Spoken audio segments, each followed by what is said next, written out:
right. Okay, that is not good. Let me hide the.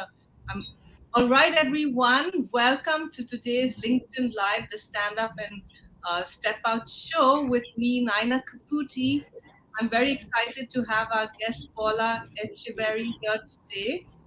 Paula is originally from Colombia, worked in Silicon Valley, and now lives in Spain. And she has an amazing story. She lost her hearing when she gave birth to her second daughter, but that didn't stop her from being the go-getter that she is. She is a serial entrepreneur. I met Paula when she lived in Silicon Valley. Used to attend the events that I hosted. She even pitched her startup at one of our events. And now she has authored her first book, Emerge, which shares her story about losing her hearing and then how she, instead of being a victim, she used the trauma that she faced to actually learn about the power of the brain and neuroscience to be very successful and be an amazing role model for her daughters. So I had to take a photo of the questions because there's so many. So Paula, why don't you share a little bit more about where you were born and what was like growing up? Okay. Thank you very much, Ania, for having me today. It's a pleasure to be here. I was a typical girl growing up in South America, in Colombia. I was the older sister. I have a younger sister, and we always were very close, having fun, the typical childhood without phones and computers. So I was always playing around with my friends outside, my bike, whatever. I always liked gymnastics, so I did a lot of that, and I think that gave me a little more discipline, to be a gymnast. So that was great. And also, I always had this thing in me where I was very independent as a child. I always like supporting my little sister, whatever she needed. And, so that was typical. My mom is very Catholic, so it's very Catholic family down in Colombia. People are very Catholic. So that's the normal thing down there. And that was a little bit of my childhood. Beautiful. And then what brought you to Silicon Valley and what were you doing over here? Well, when I was growing up in Colombia, I always thought, I love my country, but I always wanted to, just venture out outside and just see the world. And I went to Miami, Florida, because I was studying there for a little bit. I studied English and, of course, just hang out. And when I was there, I met my husband back there. So that's why I decided, we started dating. And finally, after like a year, we decided to get together, and I moved to Silicon Valley with him, and we got a family. And I have two beautiful daughters. They're 12 and 9 years old. So that was great. And my husband also he's been a CEO in Silicon Valley. So he actually taught me a lot about, how to work with different companies in the Silicon Valley. I did a lot of consulting. I did a lot of, I also had my own ventures, which I still have. And I always been, like I said, very independent since I was a little child. I always have a little CEO in me. So, so I decided to do my own thing. But I work in the Silicon Valley, like I said, with companies like HP, different, big companies planning events in the beginning, because that was my job in Colombia. And then I did it in the Silicon Valley for a little bit. But then I just decided, I just want to do my own company. And I started my own business. I launched different businesses online, tech businesses. So, and I also consulted other companies. So on the side, so that's what I did most of the time right now. Fantastic. And very impressive that you were able to do all this after moving to the Silicon Valley and being an expat and new to a country, being newlywed. I love it. So let's this is a story that I didn't really know much about, even though I had met you in person in San Francisco. I knew I knew that you had some kind of hearing impairment, but it just, I didn't know your story, and I only got to know it recently, and I think it's so powerful, and it really has inspired me so much to as I said, I only do a LinkedIn live once a month, but I was like, this is a story that the world needs to know, and especially with so much focus right now on Coda, movie Coda won Best Picture at the Oscars, and that was about the deaf community. And I know you were not born deaf, but it still just showcases how there's more focus on that learning impairment. Or I don't know, again, there's the language changes so often. So can you tell us or share your story, at least a little bit, about how you lost your, what happened to you when you had your second daughter, a little deeper, if you can dive a little deeper, especially for people who don't know you. Yeah, what happened to me actually was very interesting. I was in the middle of launching a new app in the Silicon Valley, talking to investors, trying to get some funding, and I started to experience. My husband said, I think you probably should go to a doctor. I feel sometimes when I'm talking to you, you won't listen to me, and I was like, what? So I went check my ears, and it seems like actually he was right. I was losing my hearing. I started 1 month and then started just escalating down, down, down, down until like one day I just woke up after a couple months and I pretty much my ears gave up. So I was like, I was in shock, of course, when you have your hearing, that's something that you get for granted. So, like your eyesight, or your smell, your taste. So, when you lose your hearing, you're like, okay, what's going on? So the normal thing is just to go to a doctor, check yourself, have 100,000 tests for different things, to see what's going on in your body. Why do you lose your hearing? You're still a young person. This is not something that's going to happen to somebody this young. This happens usually when you're 60, 65. You probably lose a little bit of your hearing, but that's not normal. So I did the normal, I just went to doctors, and they will all tell me, yeah, come back in 6 months, we'll see what's going on. And so I was I was getting really frustrated. So because I wanted to keep my company going and not being able to communicate was really hard, of course. So I couldn't use a phone. I couldn't have a regular, chat with people, my tech people who were doing my app and things like that. It was all, of course, by email. So it was really hard. And that,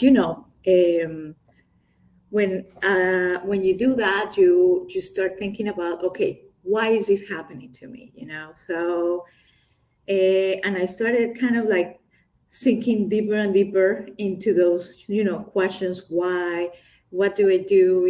I need to find a solution. And there was really no solution. And my hearing didn't come back. So that was pretty much the problem I had to face in that moment. But that's, I mean, you know, just listening to you, and if you didn't tell people you had a hearing loss, no one would even know. But I'm sure, growing up, being able to hear and then losing the hearing, as you said, when you were still very young, and you just had your second daughter, you were at the pinnacle of your success. I mean, you're still having a lot of success, but you were running a startup company in Silicon Valley, creating an app.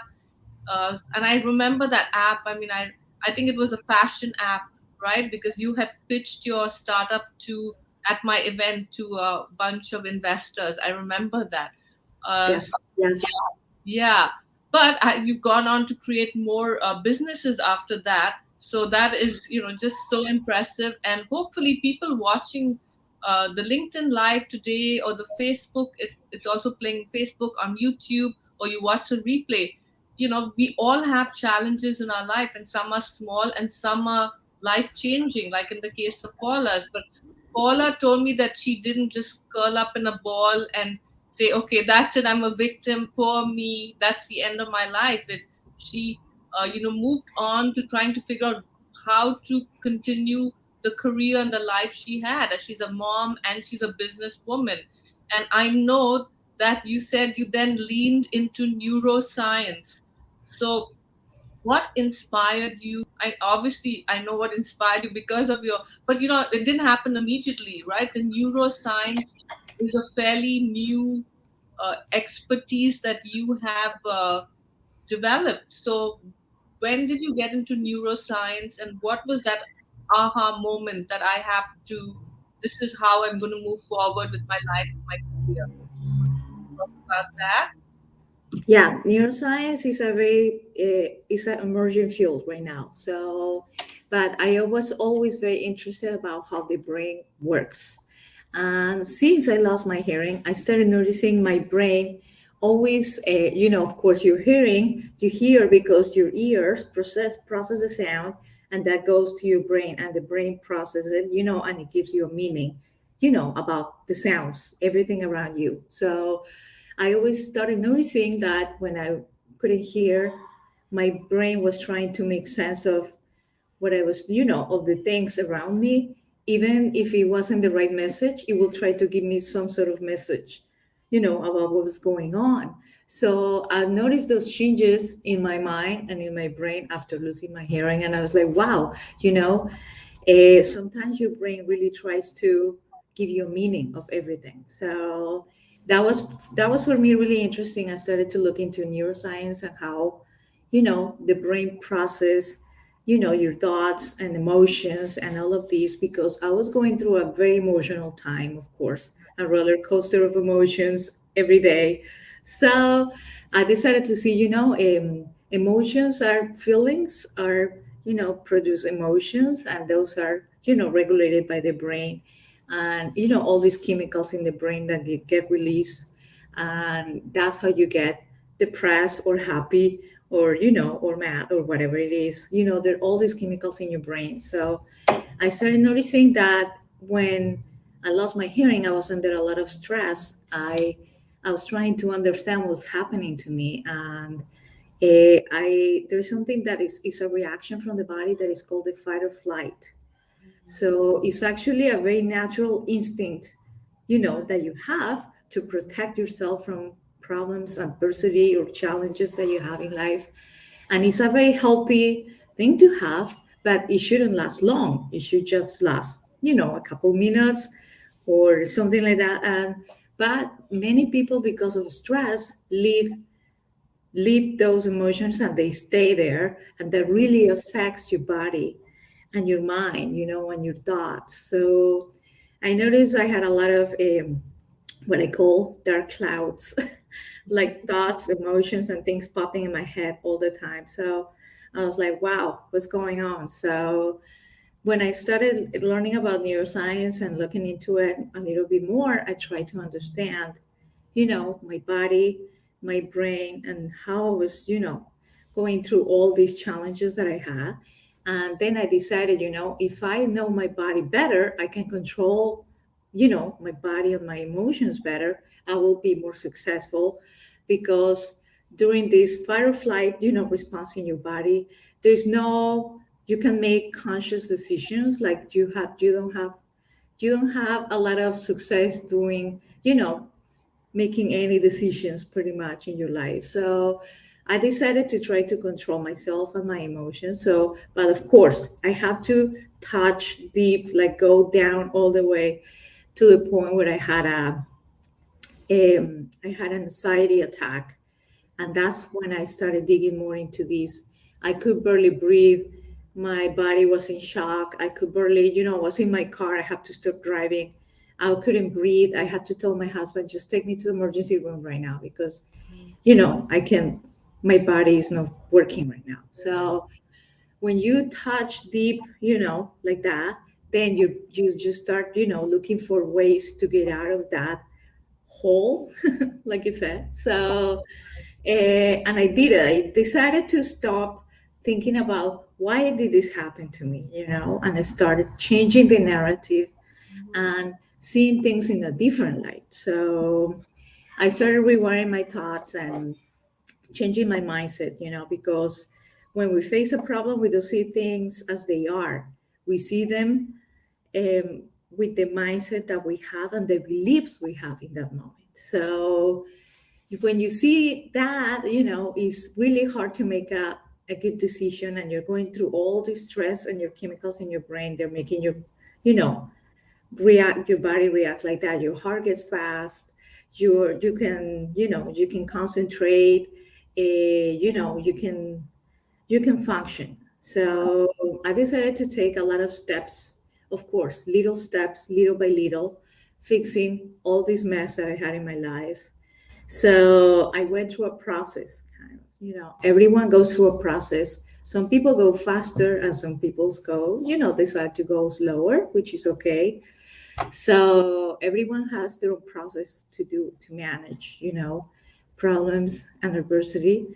So that's how I decided to build, and rewire my thoughts and rewire my brain and use neuroscience to do this.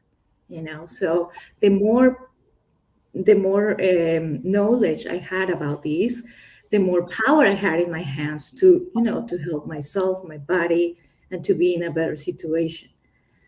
So Fantastic. No, that's very powerful and makes me, I suffer from panic attacks too. So maybe I need to look into neuroscience to see how to deal with them. Uh, so, with that being said, how can we, I know you touched upon it a little bit, so maybe very briefly, how can we build a more resilient mindset? Because you were resilient, right? You lost your yes. hearing, but you bounced back. So for people who are listening, women and anyone listening, have challenges and they need to bounce back, especially with the pandemic. There's been so much loss, or even if it's a physical or mental challenge. Would love to hear from you. How can we build resilience with a powerful mindset? Okay, well, let's start talking a bit about resilience, because resilience is a very tricky word and there are actually different meanings out there. Mhm, So, resilience from neuroscience point of view is actually the ability to achieve a successful outcome in mhm, the face of adversity. So, when you're going through a challenge and you have the ability to achieve a successful outcome out of that, then mhm, that's resilience, right? So in neuroscience terms, right? But that's also for me, that's the capacity of resist and change and adapt to problems and adversity. So that's very powerful. And I think that some of that I got when I was a CEO in the Silicon Valley, because that actually I had all these tools that I built before, and that made me be a more resilient person. So, but when I was faced with this challenge, of course, I didn't know, you know, I didn't know how to handle it, but I knew that I had it in me, of course, from all these years working, in Silicon Valley and all of that. I built some resilience myself from, being an entrepreneur, you have to adapt and evolve all the time. right. So, Yeah. but it's not just in our work, but in real life, I had to apply those things that I had, those tools, and transfer them to my life and just say, yeah, this happened to me and there's no solution. So, but I had to evolve and adapt and, redirect my thoughts and my emotions and just redirecting those things in a healthy way, and instead of being a victim, because many people, what happens is that they say, oh no, I'm okay, but they just try to be the victim and they're just sitting there and they start delaying the process of healing because they Right. want people, they want attention, they want people to feel sorry for them. But I personally didn't want people to feel sorry for me. So that was the thing that actually pushed me hard in my process, because I didn't want people to say, "Oh, sorry, Paula, you poor little thing." So I went through my process of healing those emotions because repressing the emotions is not healthy. Right. But I went through all those emotions, but at the same time, I tried to, step up and, rise up from those things Mm, and don't let people say, poor thing, just started to do little things to make myself and my life better. right. One of the things that I did is that I started trying to work on because my hearing was lost. Then I started working ways to communicate with people. Mm, So I started getting, of course, you get a hearing aid, I get a cochlear implant in my head. I mm, got all these things. I got some therapy, speech therapy, blah, blah, blah, all of that, of course, that I had to do. right. And then I started building on my communication skills and how to make it better with people that I had to talk to in the Silicon Valley. Right. So I did it.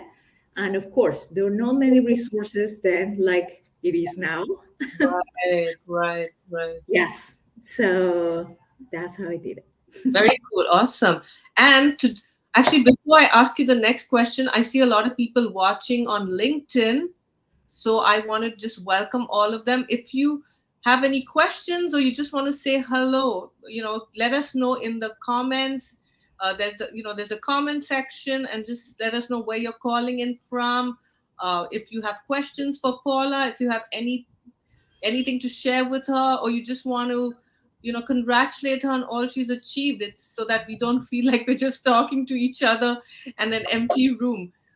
And while you're doing that, I wanted to congratulate Paula on her most recent success, or her newest baby, I would say. Paula has authored and published a book called Emerge, and she just it just became available on Amazon, I believe yesterday or the day before. I have to buy my copy. I told her I'll buy it yesterday. I haven't, but this weekend I'm going to get my copy of Emerge. But I want to congratulate Paula, and I wanted to share a little bit about what, again, what's the book about briefly, and what made you write the book, and do you have any tips for people who want to be authors, especially if they have stories like yours, stories of resilience, right? Because yours, Yes.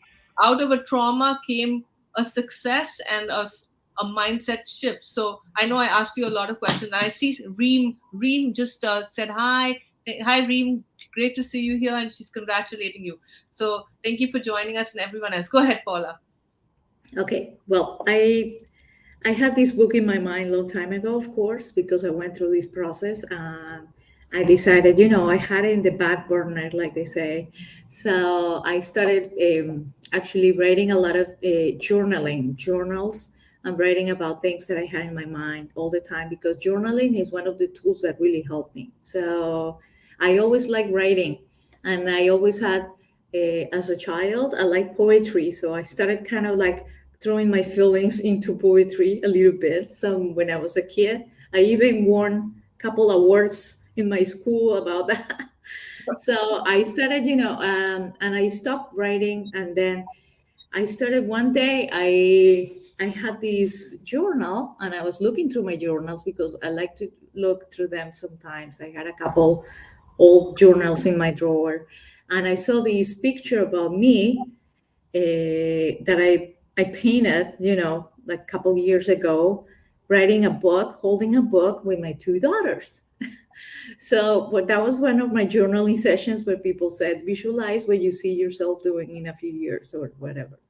So I saw that picture, and I was like, that was like, okay, that was the thing, that just made me, I need to do this now. So I visualized that a few years ago, and I decided, I have to take this project now. This is the right moment. So I started writing and writing and writing and writing until I just couldn't stop.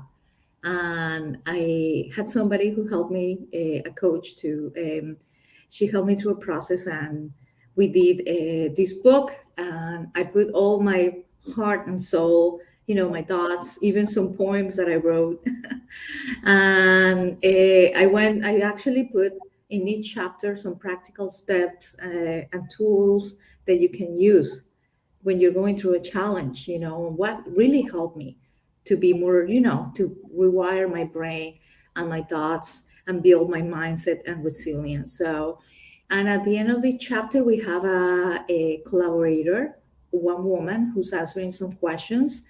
And this woman actually went through adversity too. So that was a cool thing because they are experts in different fields like neuroscience, mindset, mindfulness, meditation, but they also went through a lot of challenges, and they're actually giving their wisdom and their advice in this book, in each chapter. So there are 9 women who are doing this in the book, and I'm very happy to have their collaboration because they're amazing. So I always believe in woman empowerment, and I always like to have their wisdom. So I put in this book too. So I think that makes the book more, a better resource because I have all these professionals also talking about what I'm saying, and they bring science, and all this, expertise to make my book a better reference, for everyone to change their lives and have a personal transformation. So that's Fantastic. Fantastic. And I see Sandra, Samuel, Claudia, Reem, they've all joined us. They're congratulating you in the comments. So, and also let us know where you're calling in from. Are you in the Bay Area? Are you in Spain? Because, Paula is such she's a international, a woman of the world, I would say, from Spain, from Colombia to the US to Spain. And as a founder of the Expat Woman, I always love to hear where people are from or where they're calling in from. But as you're doing that, let's move forward with our last few. And then Hemalata says I think Hemalata had a similar experience to you, where I think she lost her hearing. So she says she can relate to what you've experienced, and she's going to be reading a book soon. So with that being said, you know uh, this month is a celebrate diversity month, right? And there is a lot of focus on making technology more accessible. I mean, as I said before, the movie Coda, which is about parents who were deaf and gave birth to a hearing a child, it won best picture, and everyone was doing these, I think they were doing something like that at the end. I maybe I've got it wrong, but just supporting the deaf community and showcasing how you could have a hearing impairment. And I know in your case you lost your hearing, you weren't born deaf, you lost your hearing later in a very unfortunate I don't even know what the right word is, what the medical condition is. But you mentioned that how the people who are deaf have told you in some ways your challenge is harder because you could hear and now you can't hear, right? So when we're talking about accessibility, we have to keep that in mind. There are people who can see and then lost their sight, and either way, everyone wants to use tech, whether it's social media, being on platforms like this. For instance, StreamYard, right now, there's no captions. So for those of you who are wondering how Paula is able to not understand, but knows what I'm saying, is she also has LinkedIn Live open, and LinkedIn Live has the captions, right? But shouldn't companies like StreamYard have the captions on the video? So we are not going live on LinkedIn Live directly. We have to use a platform like StreamYard to go live in LinkedIn Live, in YouTube, on Facebook. But StreamYard has no captions. The same thing with Zoom. Zoom does not have captions. Paula is a client of mine. I do one-on-one VIP coaching with her to help her build her personal brand and presence and LinkedIn profile. And we cannot do our meetings on Zoom. We have to use GoToMeeting. So this is just some of the examples of where it is still very exclusive. A lot of the tech platforms which are meant to bring people closer together are excluding some of the communities that should have every right and access to those platforms. So, Paula, I wanted to ask you, how can tech companies like LinkedIn, StreamYard, Zoom, or anyone else, what are some things they need to keep in mind? Or if you have any message for anyone who's creating products or services for the community to keep people who have different kinds of impairments in mind. Yes, of course. When I lost my hearing, I had no idea what people with no, were deaf were going through, of course. And that was actually almost 9 years, well, 8 years ago. So, and 8 years ago, there were not that many, platforms who adopted, put captions in the videos, Right. or, there were no classes online that had captions very much. So I really wonder how people did it before, honestly, because when I lost my hearing, I was like, totally speechless, and I was like, wow, how do I communicate back with people? So when people wanted to talk to me on the phone, I had all these problems. I was always like, I'll call you back, I can't understand what you're saying. It was really hard. So of course, actually, all those years I spent trying to, go putting comments actually in LinkedIn in different, posts about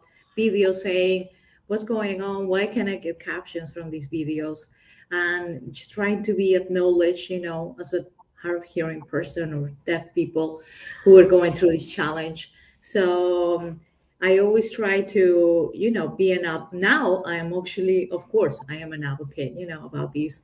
I want to bring, I want link not only LinkedIn but other platforms to be more, on top of their game. Like Zoom, since actually I was talking to somebody recently, and I told her, actually the COVID was bad for everyone, but at the same time, the COVID did shine a light, sometimes in online meetings, and people actually, those players in the game, they have to step up a little bit on the captions and these games, because some people sometimes, even when they're not hard of hearing like me or they're not deaf, they still need captions because they want, you know they're sitting in a bus, or they're sitting on, they're commuting, and they don't want but to bother people around them, and they need captions too. So I know that, it's been getting a little better because of the COVID situation. I noticed that, but there still needs to be, there's still a lot that needs to be done. Right now, when I was trying to go into a meeting today, Mhm. I put LinkedIn and I click on the captions and the app crashed. So, Wow. so that's one of the things that I want to learn on LinkedIn right now. So I did it. I did it a couple times and it crashed. So um, I want them to be aware that, the hard of hearing and deaf community is huge right now. I didn't know so many people now, they're wearing a cochlear implants. I see them everywhere now Mhm. because now that I have it, I am more aware of what's going Right. on, of course. So you see them more, and kids also growing up with lots of cochlear implants. All these people who are in the, community, CEOs, people who need, more support. And Right. captions are definitely, of course, because sign language, of course, is great, but not many people learn it, and not many people have the, the tools to learn it. Right. So definitely captions are, the only way we can get through, our lives and learn and have meetings with people and like that. So yeah.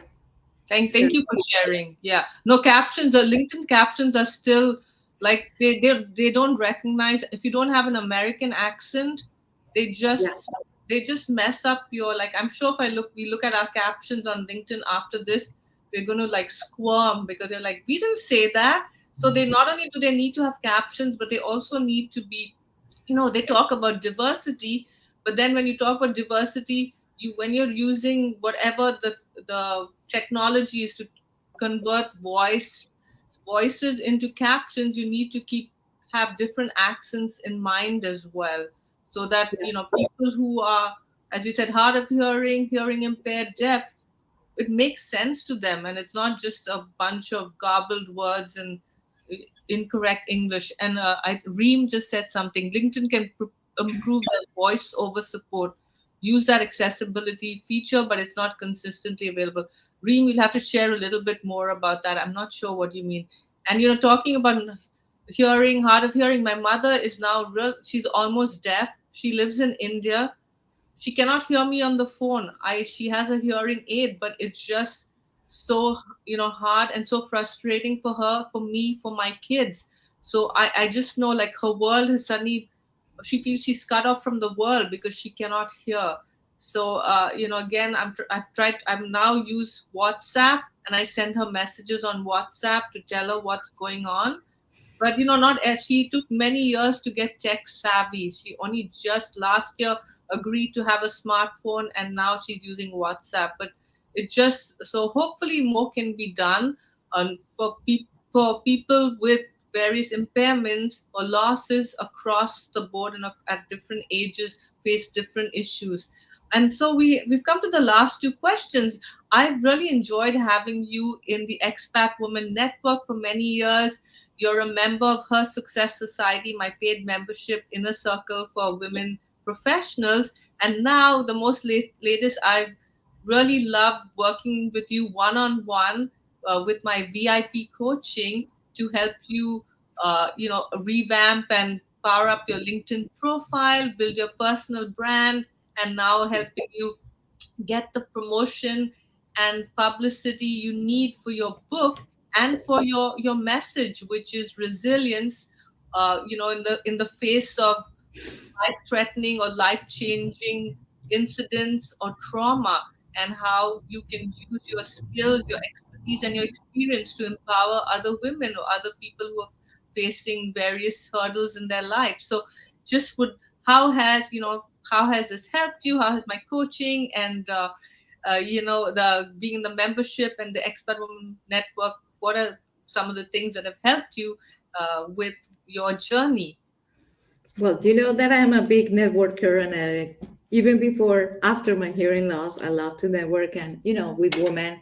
And, your community is actually, I love that because you can connect with other women in the same area or different countries that, yeah, are going through the same challenges as, as the successful businesswoman and all of that. So I always love that. So that was one of the benefits, of course, in networking. Networking gets you opens a lot of doors. So, and your coaching definitely, I love that. At this point of my life, I was a little clueless about, because LinkedIn, has been a platform that I use a little bit, but not as much because of these problems that I had. So I really want to take, my profile to a next level, and we did it together, and I think that works really well. And I like the what you did about, having your image and being consistent, and having a purpose, and all of that that makes sense when you're creating your profile on LinkedIn. So I definitely recommend, your services to everyone. Thank you. And I love it. I know it's been great working with you, and I've just seen, like, because I can feel your passion and and I just, as I said, I'm so inspired. Even though I've known you years, I didn't really know your story. So Yes. yeah, and I remember, like, initially you wanted to not share your story, you wanted people to read the book. But as I said, when people hear part of your story, then they're like, wow, I want to learn more about Paula. So the message for anyone out there, if you have faced a challenge or a hurdle and you're writing a book or you want to be a speaker, share part of your story, because you need a hook, and you need people to say, wow, this person went through this, and now they have still, been able to overcome it and take on this new persona. And not only are they doing that, but Paula is also, as she said, advocating for other people who have faced life changing challenges, especially for the hearing and deaf community. So when you hide your skills, when you hide your experiences that have made you who you are stopping people from benefiting from your shared experiences. And then, in the case of the book, if people didn't know about Paula's story, they might be less likely to buy the book because it's another book about neuroscience or resilience of brain power, overcoming challenges. But when wow, she has lived this, and look at her today, she is so successful. That is so important. And with that being said, I see Maribel has said she'll be buying your book. She knows you since 2005, and she has so much respect and admiration for you. So for everyone watching, let's shine the light on Paula. Let's get her out, exposure for her. So whether you're watching it live or you're watching the replay, share this video with on your LinkedIn profile. I also tell people you help other people get in the spotlight, and then when you help other people get in the spotlight, you also, you know, building awareness for yourself. I'm not saying promote people because for selfish reasons, but all of us need to get into the spotlight. So share this video on your profile. You can take a screenshot, you can share the link, and talk about one takeaway that you had from today's interview with Paula, and then also encourage people to buy her book. We will share the link to her website and Amazon in the comments on LinkedIn and in the Facebook group and on YouTube after we are done with this interview. But let's help get. How many books do you want to sell, Paula? How many books? What's your goal? Can you read the How many Paula? books, Nina? Yeah. How many books do you want to sell? Do you have a Oh my goal? God. Well, my purpose definitely, of course, everyone wants to sell, but my mission is just to help empower women who are going through Right. challenges using neuroscience as a tool. So Right. definitely, yeah, that's what I want to keep doing, and that's what I'm passionate about right now. So But yeah. it's good to have a number. We'll talk about it later. It's good to Yeah. have a goal. It's good to have a so Yeah, just you can get right now in Amazon has a my ebook is only 99 cents. It's not even the price of a cup of coffee. So right. you can just go and grab the book for 99 cents and just get out. You could read about it, and let me know what you think with your comments in social media, whatever it is. That's the most important for me. I've been getting all these comments from people who were reading my book and giving me some reviews, and I'm very happy to see that is helping, and that's the most important feeling for me right now, to feel that I'm helping all these women through their those darkest periods of time that they have in their lives. So Right. definitely.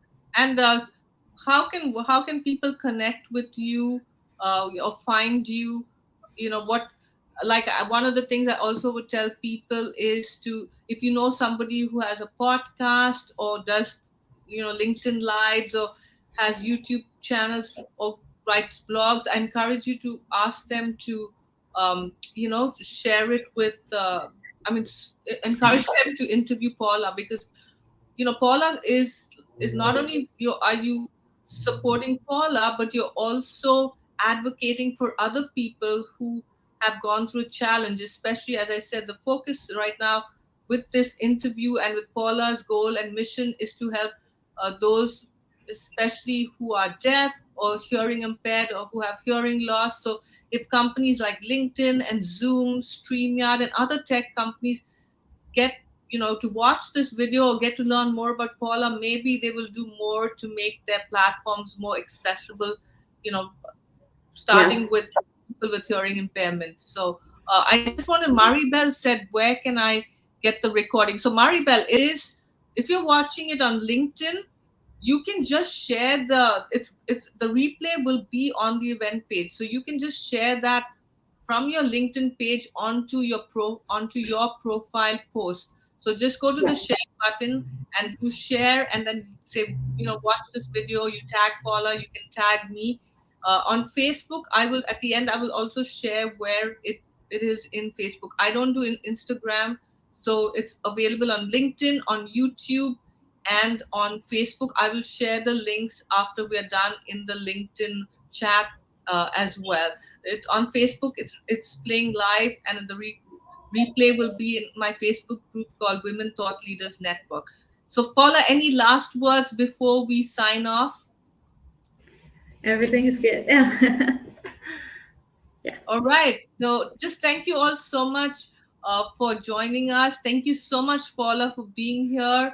And Thank you, Nina, for having me. It's a pleasure, and I hope you guys like the book so much. And I had a great time writing it, and that's the most important thing, that you guys enjoy it, or you can give it to a friend who's going through a hard time too. It's a great gift for somebody who's going through a difficult challenge. So that's all. awesome. And Sandra says she read the book already, and I really recommend. I want she's recommending it to her friends. It's available for print. It is available, Sandra, right now. You can buy it on Amazon. You can buy Yes, the copy, right? So yes. yeah. Yeah, we can share the link to the Amazon page here, right? So we can put, Yeah, we'll yes. share the link on LinkedIn. Paula will share the link to her website and the link to Amazon, so you can buy the hard copy. I'm going to purchase my copy by this weekend because I want to read it. I read a little bit about of the digital book, and it's amazing. Whatever I've read so far, I'm really proud of you, Paula, and it's an honor to interview you, have you in my network, Oh, thank you. and work I'm with you. honored to. I'm honored to be your student. Learn Everyone, so much from you.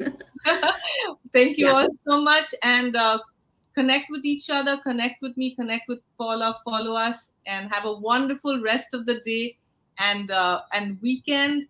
Bye. Bye.